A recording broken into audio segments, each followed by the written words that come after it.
This weekend I headed to London with my friend Mitchell. We didn't really have a lot of plans for this weekend. We just wanted to kind of wander around, go to bookshops, go shopping and have some good food. We stayed overnight just for one night, and as you can see we got the train down and then we went for a walk, got coffee, had a great almond croissant at this place called Happy Bones. We also stopped at this art exhibition thing. It's just by Tottenham Court Road Station. I try and pop in whenever I pass there because there is always something different going on. It's always projections and lights and changes all the time, so it's really cool to pop in there, and it is just diagonally kind of opposite to Foyles as well, which is really handy if you're going up that way.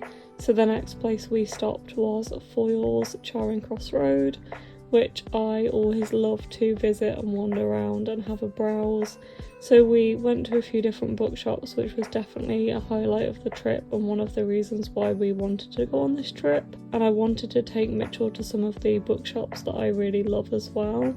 So we went to Foyles and had a wander around, which I just love the Foyles bookshop. I didn't buy anything in Foyles. We also saw this thing for Argyle to advertise the book and the movie on the top floor by the cafe, and then we went to Forbidden Planet, the Forbidden Planet megastore, which was honestly one of the places I really wanted to take Mitchell while we were there.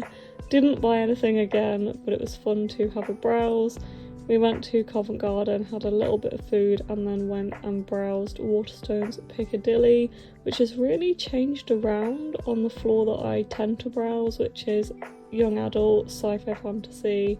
That was really cool. And then we headed back to the hotel and we genuinely just did some reading. Our dinner booking was really late, so we just did some reading for a bit in the hotel.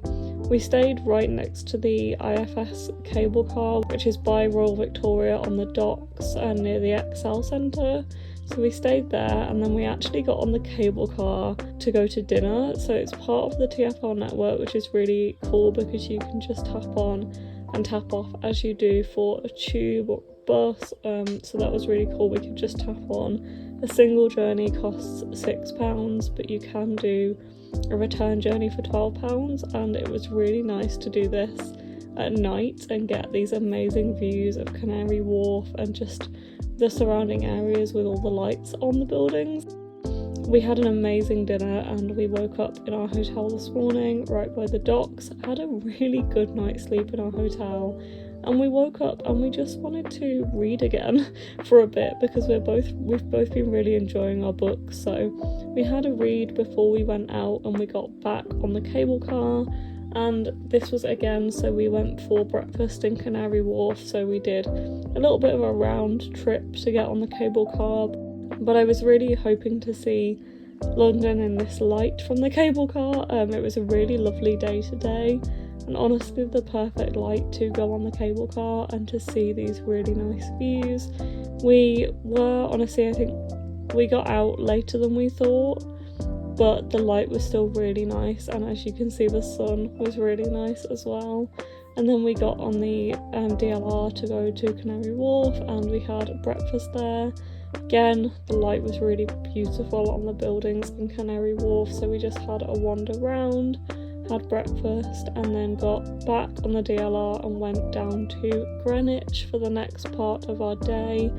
I just wanted to kind of take Mitchell to a few places that I really like, and I really like just having a walk around Greenwich, especially after being in the hustle and bustle of the city centre. I feel like going out to Greenwich is really nice. And if you walk up to the Royal Observatory, you get these beautiful views over London and specifically over Canary Wharf as well. We then walked back down through the park, and as you can see it was a beautiful day. It was actually really mild today as well. And we walked back through the park to the National Maritime Museum.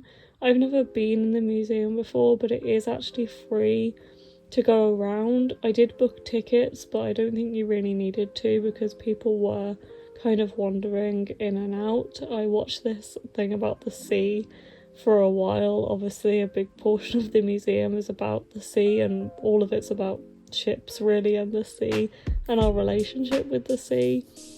It's a really beautiful building as well, and we saw some really beautiful paintings and some really interesting things, so we wandered around there for about an hour. Then we walked down into Greenwich Market where we went to the fudge patch. I would recommend going there if you're in Greenwich because I just love their fudge and they're a vegan place as well. Then we wanted to get on the boat back into like the centre of London, but we didn't have time, so we did have to get back on the DLR and then get the tube back to the train station, or I don't think we would have made our train home, or the train home that we wanted to get in time. So we had to get on the tube, but we got there and we made our train, and we actually had just a really quiet, sleepy train ride home, which was really appreciated, and we got to do some more reading as well on the train. Hi, I'm obviously, as you can see, back home, and it is the evening, and I've had a lovely weekend. I mean, it's been busy. Obviously, going down into London is always busy, and I'm tired, but it's been a lovely weekend. I honestly expected this second half of the video to be like some kind of haul. I thought I would buy something in London. However, I did not, which I usually do, but I browsed several bookshops and I bought no books, which is quite unlike me. Like, usually I like to at least buy like a souvenir book, but nothing really grabbed my attention, or there was nothing that I couldn't find at home anyway.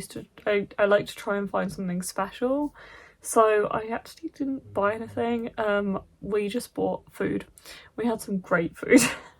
We went to a vegan Caribbean place last night, which was so good, and we've just had some really nice food, and we've hung out a lot. And I feel like this trip has surprised me in a couple of ways. Like, it surprised me that I didn't buy anything, and it surprised me in that I got a lot of reading done, which was just... I always take a book with me on these kind of trips, but I expect to just be busy all the time and to not actually manage to fit a lot in.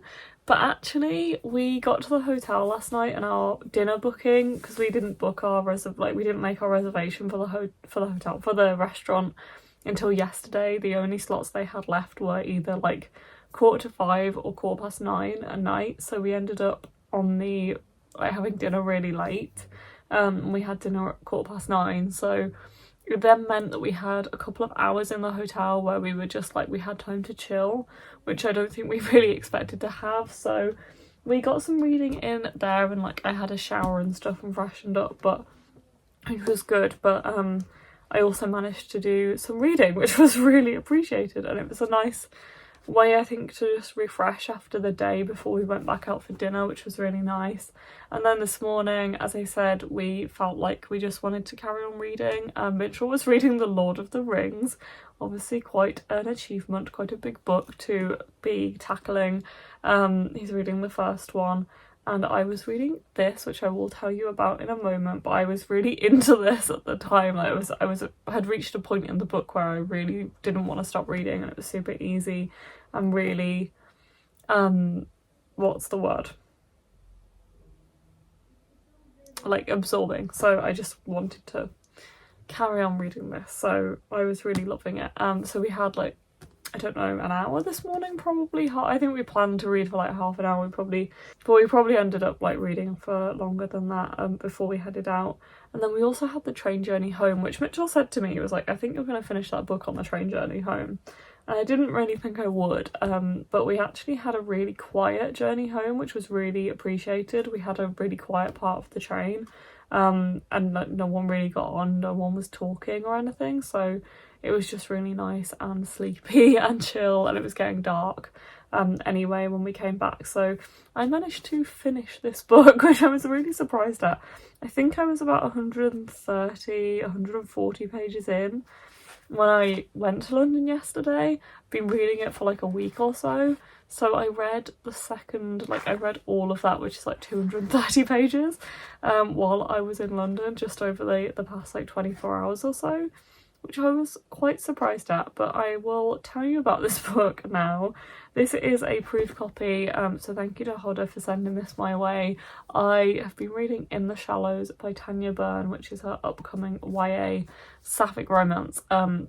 I read Afterlove by Tanya Byrne a few years ago when that came out, and I loved it so much. It was one of my favourite books of that year, which I think was 2021, if I remember rightly, and I really love that. So that's a magical realism kind of book about this girl who's a reaper, and it's really sad, but I loved it.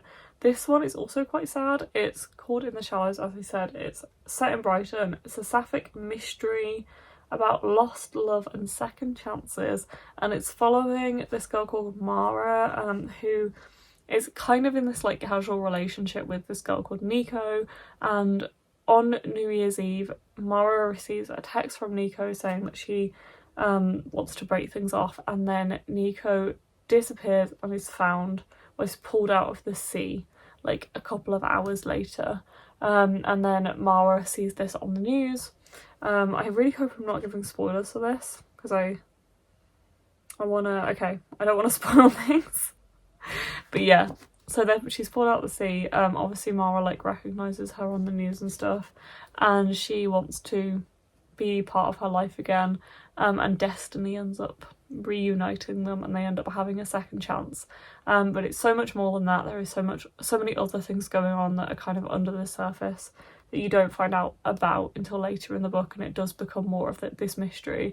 I felt like a big portion of this book is Mara talking about their relationship and what it meant to her, which I did really relate to, and some of her feelings I really related to. She's obviously very invested in this relationship, which I feel like I really understand on a personal level, like the way she felt, and how invested she was, and she talks a lot about that, which I liked, and I liked her. I love Tanya Byrne's writing style, and I feel like it suits that kind of narrative, so I really understood that. But it really wasn't until that 150 page mark where I feel like the story kicks off. I feel like it did take quite a while to get going, but once it gets going, I did not want to put this down. I knew that there was some underlying mystery going on, and I wanted to know what it was. I will admit I kind of expected this one to have a magical realism twist, because the Afterlove is very set in that magical realism way. It's very set in that world. So for this one to not have that was slightly odd for me. I just expected there to be something, like a big payoff that ended up being like not of this world. I feel like I maybe would have enjoyed it slightly more if I knew beforehand that this is purely contemporary, but I did still really enjoy it. I feel like I thought I'd read something that they hinted that this was magical realism, but I have realised that these blurbs on the back are praise for Afterlove, not for this book, so maybe I took one of those the wrong way. I don't know quite. I think I maybe read something about Afterlove and thought it was for this, but I did still really like it and really enjoyed it, and I was really happy to be back in Tanya Byrne's writing, and honestly I just didn't want to put this down. It was really nice to be reading something super easy and just feel like I was so immersed in this world and just wanted to carry on reading, and it felt like the pages genuinely flew by, which I just feel like I don't often say with that much. Like I really genuinely felt like I wasn't counting the pages. I didn't know how much I was reading. I was just in this story, which I feel like I don't genuinely really mean a lot of. Well, you know, I feel like it's something that we say a lot. Like it flew by, and I do, you know, I don't know how the pages were turning on their own kind of thing, but it genuinely kind of felt like that with this book. So really liked that one, and I'm glad that I read it, and I felt like it was a good one for this trip where I didn't maybe have that much time to focus on reading. I had more time than I expected to, but I could just pick this up at a moment's notice and be really absorbed in the story. So glad I read that one on this trip, and I hope you enjoyed this video, although I didn't buy anything like I expected to. Didn't really have like a haul for you, but I did read a good book and I had a lovely time. And now I'm gonna go to bed because I'm back at work tomorrow. So I hope you've enjoyed this video, and I will see you in the next one. Bye.